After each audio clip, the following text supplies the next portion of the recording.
जितने भी हमारे फर्स्ट ईयर के डियर स्टूडेंट हैं, आप सभी को मैं बता दूं कि आज मैं बिहेवियर साइंस के पिछले 6 से 8 साल 10 साल में पूछे गए जितने भी ऑब्जेक्टिव्स हैं वो लेकर आया हूं। देखिए, इस वीडियो को बनाने का मकसद यही है कि इसमें आपको सभी प्रकार के ऑब्जेक्टिव्स, ट्रू फॉल्स हो गया, मैचिंग हो गया, ठीक है, फिलअप हो गया, सभी प्रकार के क्वेश्चन सम्मिलित किया हूँ। जो आपके एग्ज़ाम में अगर इस वीडियो से सिर्फ और सिर्फ 5 से 6 नंबर आ जाता है तो समझिए आपके लिए कितना ज़्यादा अच्छा होगा। ठीक है, दूसरी चीज़ें कि बायो साइंस पहला पेपर का ऑब्जेक्टिव्स पूरे 8 से 10 साल का दे चुका हूँ एक ही वीडियो में। आज दूसरा सब्जेक्ट बिहेवियर साइंस है जिसमें आपका 8 से 10 सालों का पूरे ऑब्जेक्टिव्स होने वाला है। ठीक है, तो चलिए आज की इस वीडियो में देखते हैं। ऑब्जेक्टिव अगर ज़्यादा से ज़्यादा सही कीजिएगा तो आपको काफ़ी ज़्यादा बेनिफिट होगा। दूसरी चीज़ें हैं, ऑब्जेक्टिव्स अगर आप चाहते हैं कि पूरे के पूरे सही हो तो ये वीडियो तो आप देख ही लिए, साथ में आप लोग जो है यूट्यूब में सर्च कीजिएगा नर्सिंग ज्ञान नाम से। ठीक है, नर्सिंग ज्ञान नाम से सर्च कीजिएगा और क्वेश्चन पेपर फर्स्ट ईयर लिखिएगा। ठीक है, क्वेश्चन पेपर फर्स्ट ईयर लिखिएगा तो उसमें बिहार, झारखंड, मध्य प्रदेश, यूपी, ठीक है ना, राजस्थान, इन सब में जितने भी पिछले 1-2 साल में एग्ज़ाम हुए हैं जिसका मैं क्वेश्चन का सॉल्यूशन डाला हूं तो वो प्रॉपर क्वेश्चन आपको मिल जाएगा। हर एक सब्जेक्ट का जो भी क्वेश्चन एग्ज़ाम में आए हैं और जो भी हमको क्वेश्चन भेजे हैं उसका मैं सॉल्यूशन डाला हूं। तो प्रत्येक सब्जेक्ट का, हर एक राज्यों का अगर आप देख लेते हैं सॉल्यूशन तो वहाँ से भी 15-20 प्रत्येक पेपर प्रत्येक साल पूछा गया है, वो भी आपको मजबूत हो जाएगा। यहाँ भी मैं आपको करा दिया, जिससे होगा क्या कि अलग अलग बोर्ड का क्वेश्चन ऑब्जेक्टिव्स आप देखेंगे तो आपको कॉन्फिडेंस बढ़ेगा और एग्ज़ाम में काफ़ी ज़्यादा हेल्पफुल होगा। ठीक है, रटने से चीज़ें भूल जाते हैं, प्रैक्टिस करना पड़ता है, गौर से देखना पड़ता है 2 से 4 बार। ठीक है, तो आपको सही हो जाएगा। आप ये वीडियो देख लीजिए, उसके बाद question paper GNM first year करके सर्च कीजिएगा नर्सिंग ज्ञान लिखकर, तो आपके सामने हर एक सब्जेक्ट, हर एक ईयर्स का, हर एक राज्यों का अलग अलग क्वेश्चन आ जाएगा। उसको आप लोग देख लीजिएगा, आपके लिए काफ़ी बेनिफिट होगा। समझ गए? चलिए, बिहेवियर साइंस का है ये, जिसमें साइकोलॉजी और सोशियोलॉजी है। ठीक है ना, पहले हम ट्रू फॉल्स देखते हैं जितना भी पूछा गया है। कहता है समाज शास्त्र मानसिक स्वास्थ्य का अध्ययन है। कहता है सोशियोलॉजी, समाज शास्त्र में क्या मानसिक स्वास्थ्य के बारे में पढ़ाई होता है? गलत। समाज शास्त्र में समाज के बारे में अध्ययन होता है, पहला हो गया गलत। ठीक है, दूसरा है समाज अनुकूल जन्म से शुरू होता है, यानी सोशल एडेप्शन बिगिंग बाय बर्थ, यानी समाज जो होता है जन्म से ही शुरू होता है। बिल्कुल, हम समाज में ही ना जन्म लेते हैं तो हमारा जो जन्म होता है स्टार्टिंग से ही समाज के अनुकूल रहता है, तो ये बातें सही है। ठीक है, नेक्स्ट है परिवार एक समूह है लेकिन संस्थान नहीं है। देखिए, परिवार तो एक प्राइमरी समूह ग्रुप है ही, साथ में यह एक इंस्टीट्यूशन भी है, एक संस्था भी है। ठीक है, तो इसलिए ये गलत हो जाएगा। आगे है, चौथा है संस्कृति संचारित नहीं होती है। क्या कल्चर एक से दूसरे मतलब पीढ़ी में ट्रांसमिट नहीं होता है। ठीक है, जबकि ये कह रहा नहीं होता है तो ये हो जाएगा गलत। ठीक है, जैसे आप अपने बेटा को अपने रीति रिवाज के बारे में सिखाइएगा, अपने बेटी को रीति रिवाज के बारे में सिखाइएगा, तो क्या हो रहा है, एक से दूसरे पीढ़ी में ट्रांसफ़र हो रहा है ना, तो वही है। ठीक है, आगे है लोग समाज के विघटन के कारण स्वस्थ रहते हैं। मानिए आपका आसपास जो है समाज में टूट फूट होगा तो उससे आप स्वस्थ रहेंगे? नहीं स्वस्थ रहेंगे, तो ये आपका गलत हो जाएगा। ठीक है, आगे है परिवार एक प्राथमिक सामाजिक समूह है, तो बिल्कुल ग्रुप फैमिली जो है वह एक प्राइमरी सोशल ग्रुप है, ये बातें सही है। ठीक है, सेकेंडरी समूह कौन हो जाएगा, तो जितने भी राजनीतिक दल है, ठीक है, सैनिक दल हो गया, ठीक है, राष्ट्र के बात करेगा तो ये सब आपका द्वितीय ग्रुप में आता है, लार्ज नंबर वाला। ठीक है, भूख एक प्रकार का प्रेरणा है, तो बिल्कुल भूख एक प्रकार का प्रेरणा मोटिवेशन देता है। ठीक है, मनोविज्ञान के अंतर्गत समाज का अध्ययन किया जाता है। देखिए कि साइकोलॉजी के अंदर क्या हम सोशियोलॉजी का अध्ययन करते हैं, तो ये गलत हो जाएगा। ठीक है, इसी प्रकार से घुमा के पूछता है, साइकोलॉजी के अंदर हम लोग मन का अध्ययन करते हैं, आत्मा का, बिहेवियर का, ठीक है, इन सब का अध्ययन करते हैं। ठीक है, मानसिक रोगों का अध्ययन करते हैं, लेकिन समाज के अंदर किसका अध्ययन करते हैं? समाज के बारे में। ठीक है, तो ये ध्यान रखिएगा। 9वां है ग्रंथि, यहाँ पे ग्रंथि होगा, ग्लैंड्स, ठीक है। ग्लैंड्स जो होता है मनुष्य के व्यवहार में कारण बनता है, तो बिल्कुल अगर इंडोक्राइन बहुत सारे हमारे बॉडी में ऐसा ग्रंथि है जो केमिकल, जो हार्मोन को रिलीज करता है, ठीक है, और वो अगर हार्मोन में इम्बैलेंस होता है, असंतुलन होता है, तो बहुत सारे मानसिक रोग होता है, मानसिक स्थिति उत्पन्न हो जाता है, समझ रहे हैं। तो कहीं ना कहीं ग्रंथि मनुष्य के व्यवहार के लिए रिस्पॉन्सिबल होता है, समझ गए। 10वां है आधुनिक समय में समाज बदलाव के लिए तकनीक एक मूल कारक नहीं है। देखिए कहता है आधुनिक मॉडर्न समय में समाज के बदलाव में टेक्निक जो है एक मूल कारक नहीं है, बिल्कुल है, ये चीज़ें गलत है, जबकि कह रहा है नहीं है। आजकल नए नए तकनीक से हम समाज में बदलाव ला रहे हैं कि नहीं ला रहे हैं, बिल्कुल ला रहे हैं, जबकि कह रहा है नहीं है, तो ये गलत हो जाएगा, समझ लीजिए। आगे है समाज शास्त्र मानसिक स्वास्थ्य का अध्ययन है। क्या समाज शास्त्र के अंदर हम मानसिक स्वास्थ्य के बारे में अध्ययन करते हैं? नहीं, गलत, ठीक है। समाज अनुकूल जन्म से शुरू होता है, तो बिल्कुल जन्म से शुरू होता है, आपको अभी बता दिए हैं, ठीक है। परिवार एक समूह है लेकिन संस्थान नहीं है, क्या ये बात सही है? तो गलत है, रिपीटेड है, ठीक है। संस्कृति संचारित नहीं होती है, तो संस्कृति कल्चर ट्रांसमिटेड होता है, ये गलत है, समझ गए। लोग समाज के विघटन के कारण स्वस्थ रहते हैं, तो गलत है, ओके। आगे देखिए, जीवन के चौथे और 5वें साल के बच्चे को जननांग भाग से आनंद की अनुभूति होती है। कहने का मतलब है एक 4 से 5 साल का बच्चा है, इसके जननांग यानी इसे जेनिटल एरिया में क्या आनंद की अनुभूति होती है? तो नहीं, गलत। 4 से 5 साल में बच्चा को क्या होगा, उसके गुप्तांग में क्या महसूस होगा, उसको कुछ पता चलेगा? नहीं, ये तो यौना आरंभ में प्रवेश करता है तब ना आदमी को वयस्क को लगता है कि हमें अंदर जो है इससे कुछ चीज़ें फीलिंग जग रही है, तो ये गलत हो जाएगा, ठीक है। 17 है हवा प्रदूषण के खतरों में जन्म के समय नवजात में कम वजन होना भी शामिल है। तो कहता है कि वायु प्रदूषण से जन्म के समय जो खतरा होता है वह नवजात में वजन का कमना एक हो सकता है, तो बिल्कुल हो सकता है, ठीक है ना। आगे है, देख लीजिए, बिहेवियर मॉडल की मूल मान्यता है कि सभी व्यवहार सीखे हुए नहीं होते हैं। कहने का मतलब है कि बिहेवियर मॉडल का मूल सिद्धांत है कि सभी व्यवहार सीखे हुए नहीं होते हैं और उत्तेजक की प्रतिक्रिया से उत्पन्न नहीं होते हैं। तो बिल्कुल बात सही है, बहुत ऐसे बिहेवियर होते हैं जो आपके सीखना नहीं पड़ता है, ऑटोमेटिक जनरेट हो जाता है, तो ये बातें सही है, ठीक है ना। आगे मैं बढ़ता हूँ, तो देख लीजिए, ग्रुप साइकोथेरेपी असामाजिक व्यक्तियों के लिए विस्तृत रूप में प्रयोग में ली जाती है। तो देखिए, ग्रुप साइकोथेरेपी जो होता है, समूह में व्यक्ति को जो मानसिक रूप से पीड़ित होते हैं उनको एक समूह में रहकर उनको थेरेपी दी जाती है। तो ये बातें जो है आपको व्यक्ति के जो है असामाजिक व्यक्तित्व के लिए प्रयोग में ली जाती है, ये गलत है, ठीक है, ध्यान रखिएगा। भूख प्रेरणा एक प्रकार है, बिल्कुल भूख प्रेरणा का प्रकार है। समान आईक्यू लेवल 70 से 80 होता है, तो ये बातें गलत है। समान आईक्यू लेवल कितना होता है? 90 से लेकर 109 तक समान आईक्यू लेवल होता है, जबकि ये गलत हो जाएगा, ओके। आगे है, सिगमंड फ्रायड ने मनोविश्लेषण सिद्धांत की स्थापना की, तो बिल्कुल सही है। सिगमंड फ्रायड जो है वह साइको एनालिसिस थ्योरी दिया, यह किस पर काम करता है? ईगो पर, ठीक है, ईगो पर, ध्यान रखिएगा। आगे है, भूख लगना एक जैविक व प्राथमिक प्रेरणा है। देखिए, भूख लगना जो है, हंगर जो होता है वह एक बायोलॉजिकल प्रेरणा है और यह प्राइमरी प्रेरणा भी है, ठीक है। भूख लगने से व्यक्ति को ज़रूरी होता है खाना खाना, तो यह एक बायोलॉजिकल है जो जीवन जीने के लिए ज़रूरी होता है। कहता है आदतें जन्मजात होती है, यानी हैबिट जो होता है क्या वह जन्मजात होता है? नहीं, गलत, ठीक है। 25 नंबर है, प्राइमरी समूह अपेक्षाकृत अधिक टिकाऊ होते हैं। तो देखिए, जो प्राइमरी ग्रुप होता है वह सेकेंडरी ग्रुप के तुलना में ज़्यादा मजबूत, ज़्यादा टिकाऊ होता है, ठीक है ना। लेकिन जो सेकेंडरी ग्रुप होता है उसमें टूट फूट ज़्यादा होता है, वह कम टिकाऊ होता है, ध्यान से देखिएगा, ठीक है ना। आगे बढ़ता हूँ, 26 नंबर है, अंतर्मुखी यानी इंट्रोवर्ट, एक होता है एक्सट्रोवर्ट, एक होता है इंट्रोवर्ट। इंट्रोवर्ट होता है वैसा व्यक्ति जो खुद के अंदर समेट कर रहता है।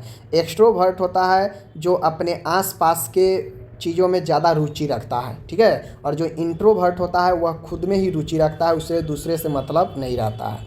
तो इंट्रोवर्ट जो व्यक्ति होता है वह अंतर्मुखी लोग अन्य लोगों में अधिक रुचि रखते हैं? नहीं, गलत। अभी मैंने बताया इंट्रोवर्ट मतलब अपने ही अंदर समेट के रहता है, उसे अपने से ही मतलब रहता है, दुनियादारी से उसे कुछ लेना देना नहीं रहता है, समझ रहे हैं। जबकि एक्सट्रोवर्ट जो होता है उससे जो है अन्य लोगों से मतलब होता है अपेक्षाकृत खुद से ज़्यादा, ठीक है ना। आगे है 27 नंबर है, वातावरण व्यक्ति के व्यक्तित्व को प्रभावित करता है, यानी इन्वायरमेंट जो होता है व्यक्ति के पर्सनालिटी को इफेक्ट करता है, तो बिल्कुल करता है। वातावरण जो है व्यक्तित्व को प्रभावित करता है।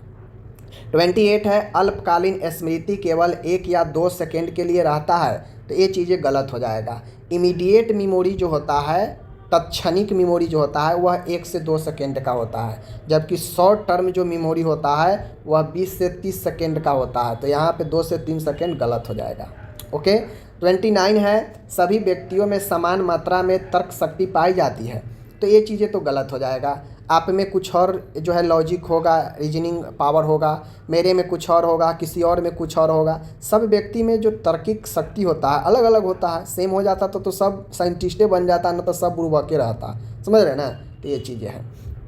30 नंबर है, द्वितीयक समूह के सदस्य के बीच में सामाजिक संबंध में निरंतरता पाई जाती है। देखिए, जो सेकेंडरी ग्रुप होता है उनमें जो भी व्यक्ति रहते हैं उनके बीच संबंध जो है मजबूत नहीं होता है, ठीक है। कटाक्ष ज़्यादा होता है, टूट फूट ज़्यादा पाया जाता है, ठीक है। लचीलापन नहीं होता है। तो द्वितीयक समूह जो है कहीं ना कहीं बिखरा हुआ समूह रहता है, समझ गए। इसलिए इसमें निरंतरता नहीं पाई जाएगी, तो ये फॉल्स हो जाएगा। ओके। परिवार एक द्वितीयक समूह है, गलत। फैमिली एक प्राइमरी समूह है, ध्यान रखिएगा। समाज शास्त्र के जनक अगस्त काम्ते हैं, बिल्कुल हैं, ठीक है। कहता है पत्र, ईमेल, टेलीफोन प्रतिपुष्टि के उदाहरण है, यानी यह फीडबैक का एक उदाहरण है, तो बिल्कुल हम लेटर, ईमेल, टेलीफोन के माध्यम से किसी से फीडबैक लेते हैं, देते हैं। ओके। 34 है, बुद्धि मापने हेतु प्रथम प्रायोगिक स्केल अल्फ्रेड बिनेट एवं थियोडर साइमन द्वारा विकसित किया गया। एक क्वेश्चन बहुत बार पूछा जाता है कि जो इंटेलिजेंस IQ लेवल मापने का जो मशीन है वह अल्फ्रेड बिनेट और थियोडर साइमन के द्वारा विकसित किया गया। नाम याद रखिएगा, सही बात है। आगे है, अब आता है fill in the blank. Fill in the blank में आप लोग देख लीजिए, मनोविज्ञान किसका विज्ञान है, तो मनोविज्ञान व्यवहार का विज्ञान है, बिहेवियर का विज्ञान है, ठीक है, याद रखिएगा। दूसरा है, डॉक्टर रोगी के संबंध का अध्ययन कौन से मनोविज्ञान के शाखा में किया जाता है, तो डॉक्टर और रोगी का जो अध्ययन होता है वह क्लिनिकल साइकोलॉजी, नैदानिक मनोविज्ञान में किया जाता है। ओके। तीसरा है, अपने वातावरण के साथ युक्तिपूर्ण सामंजस्य स्थापित करना क्या कहलाता है, तो हम अपने वातावरण के साथ मिलजुल के अगर आसानी से हम लोग तालमेल बैठा लेते हैं तो उसे हम लोग क्या कहेंगे, एडजस्टमेंट कहते हैं, ठीक है, सामंजस्य या समायोजन कहते हैं। ओके ना। चौथा है, मानसिक और निर्णय की अवस्था। हमारा मन ऐसा है कि हम निर्णय नहीं ले पा रहे हैं, तो वह अवस्था क्या कहलाता है, वह अवस्था जो है आपका कहलाता है कॉन्फ्लिक्ट, यानी अंतर्द्वंद। जब हमारे मन में दो तरह के चीज़ें क्रिएट होता है तो हम निर्णय नहीं ले पाते हैं, ठीक है, तो उसे हम लोग कॉन्फ्लिक्ट कहते हैं। आगे मैं बढ़ता हूँ। 5वां है, डैश मौलिक एवं सामाजिक संस्थान है। परिवार जो होता है वह एक मौलिक, फंडामेंटल और एक सामाजिक संस्थान होता है, ठीक है ना, याद रखिएगा। 6ठा है, मनोविज्ञान डैश एवं मानसिक प्रक्रियाओं का विज्ञान है। साइकोलॉजी जो है बिहेवियर का और मेंटल प्रोसेस का विज्ञान है। मन के अंदर जो क्रिया चलती है वही मनोविज्ञान होता है, समझ रहे हैं। एक 15 वर्ष के बच्चे की मानसिक उम्र 12 वर्ष है, उसकी IQ लेवल क्या होगी। देखिए, IQ लेवल का फार्मूला होता है कि एक्चुअल उम्र, ठीक है, एक्चुअल एज, समझ रहे हैं ना, एक्चुअल एज इनटू में, ध्यान से देखिएगा, ध्यान से देखिएगा, ठीक है ना। एक्चुअल एज आप लोगों को मैं बता दूं,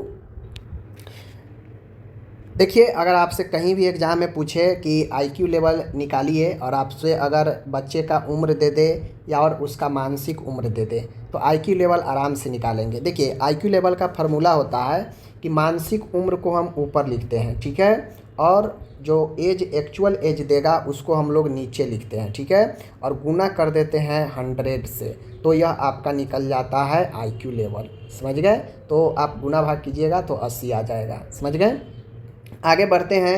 एक पुरुष एक महिला के साथ होने वाला विवाह मोनोगामी यानी एकल विवाह कहलाता है।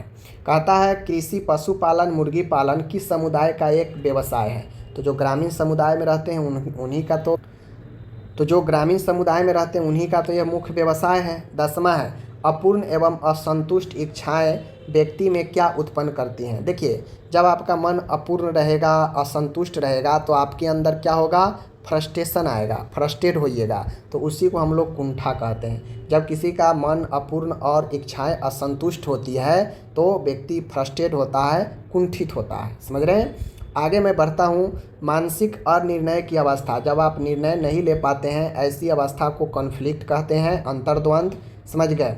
आबादी के अध्ययन को, जनसंख्या के अध्ययन को डेमोग्राफी कहते हैं। ठीक है। आनुवांशिक मनोविज्ञान को क्या कहते हैं। देखिए, जो जीनेटिक्स साइकोलॉजी होता है उसे हम लोग बिहेवियर साइकोलॉजी भी कहते हैं, व्यवहारिक अनुवांशिक भी कहते हैं। ओके। आगे है, मनोरचना मन के डैश स्तर पर काम करती है। जो मेंटल मैकेनिज्म होता है, आप लोग पढ़े होंगे मेंटल मैकेनिज्म 2 प्रकार के, निगेटिव और पॉजिटिव, उसके अलग अलग प्रकार हैं, मैंने पढ़ा रखा है। तो देखिए, मेंटल मैकेनिज्म जो होता है वह मन के अनकॉन्शियस, अचेतन लेवल पर काम करता है। ठीक है ना। आगे है, पर्सनालिटी शब्द लैटिन भाषा के किस शब्द से लिया गया है।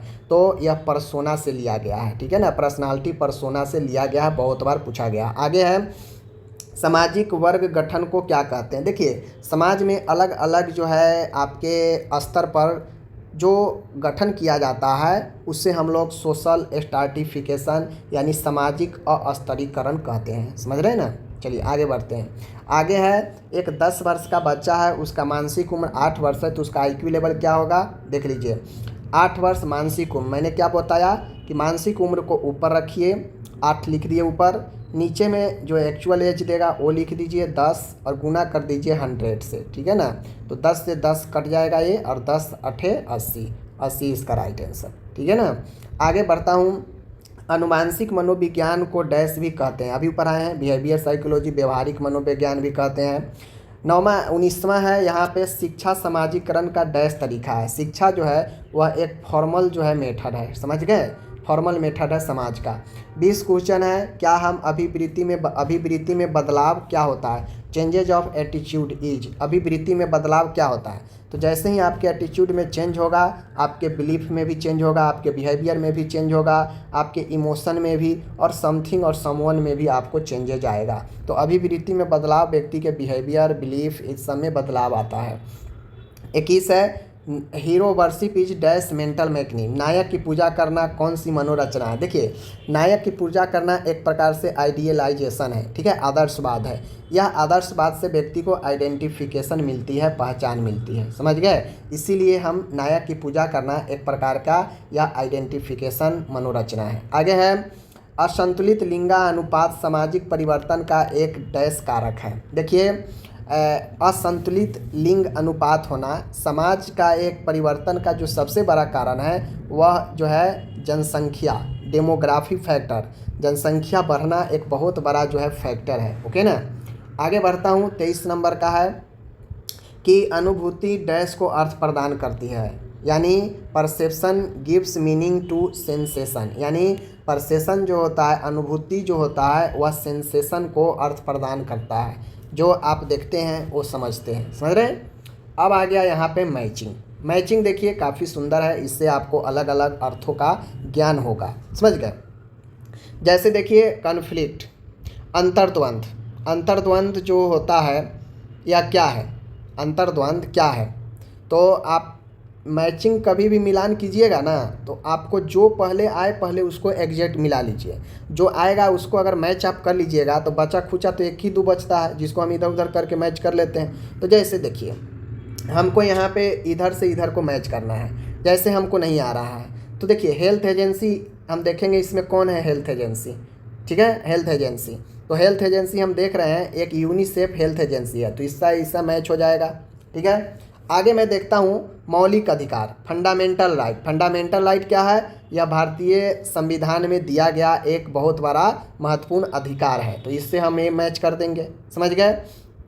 उसके बाद हमें प्रॉब्लम सोल्विंग, ठीक है ना, प्रॉब्लम सोल्विंग। तो नर्सिंग प्रोसेस के जरिए हम प्रॉब्लम को सोल्व करते हैं। ठीक है ना, तो ये इससे मैच हो जाएगा। 2 का मैच हम डी से कर देंगे। समझ गए। अब हमें बच गया क्या चीज़, कॉन्फ्लिक्ट और इमोशनल रिएक्शन। तो कॉन्फ्लिक्ट जो होगा वह आपका एक प्रकार के भाव होगा। ठीक है, क्या होगा? भाव होगा। तो ये आप जो है याद रखिएगा। समझ गए? कॉन्फ्लिक्ट को हम किससे दूर करेंगे? अंतर्द्वंद को हम रक्षात्मक प्रतिक्रिया मनोरचनाएं से दूर करेंगे। समझ गए? क्योंकि मनोरचना एक मानसिक जो है अस्वस्थता है। उसके बाद इमोशनल रिएक्शन जो बच गया वह एक प्रकार के भाव है। तो ये आपका हो गया। पहले जो आए उसको मैच कर लीजिए, उसके बाद जो ना आएगा वो ऑटोमेटिक मैच हो जाएगा। समझ रहे हैं? जैसे यहाँ देखिए, यहाँ दिया गया है। ठीक है, ओलिगेरिक थ्योरी, भूलना, टेलीपैथी और सामाजिक सर्वे। समझ गए? तो यहाँ पे मैं आपको बता देता हूँ किससे किसको जो है। यहाँ पे देखिए कि भूलना, ठीक है ना, भूलना फॉरगेटिंग एक प्रकार का स्मरण करने में असमर्थता, रिकॉल याद करने में असमर्थ हो रहे हैं, मतलब आप उस चीज़ को भूल चुके हैं। समझ गए? ये चीज़ें हैं। सामाजिक सर्वे, सामाजिक सर्वे, सामाजिक सर्वे जो है आपका किससे रिलेटेड है? किससे रिलेटेड है? तो सामाजिक सर्वे जो है आपका यह रिलेटेड किससे होगा? यह आपका सामाजिक सर्वे ग्राफ अभिव्यक्ति से। समझ गए? अब बच गया हमारे पास ओलिगेरिक थ्योरी और टेलीपैथी। ओलिगेरिक थ्योरी जो होता है, ठीक है ना, तो यहाँ पे है देखिए, जो टेलीपैथी होता है, यह टेलीपैथी आपका बताता है क्या चीज़? टेलीपैथी आपका बताता है दूरस्थ अनुभव को, दूर के अनुभव को। ठीक है, दूरदर्शी, वही चीज़ें हैं। ओलिगोरिक थ्योरी जो होता है यह आपको क्या बताता है? ज्ञान का यह एक सिद्धांत है, ओलिगोरिक थ्योरी। मैंने बता दिया सामाजिक सर्वे ग्राफ पर अभिव्यक्ति है, भूलना स्मरण की पुनः वापस करने की असमर्थता है। तो ये सब हो गया। आगे मैं चलता हूँ। यहाँ पे देखिए, अब देखिए ये आ गया हमारे पास मिलान करने वाला। कितना आसान से हम मिलान करते हैं। जनसंख्या विस्फोट, हम देखिए पहले ये देखेंगे कि हम इसमें कौन सा बना सकते हैं।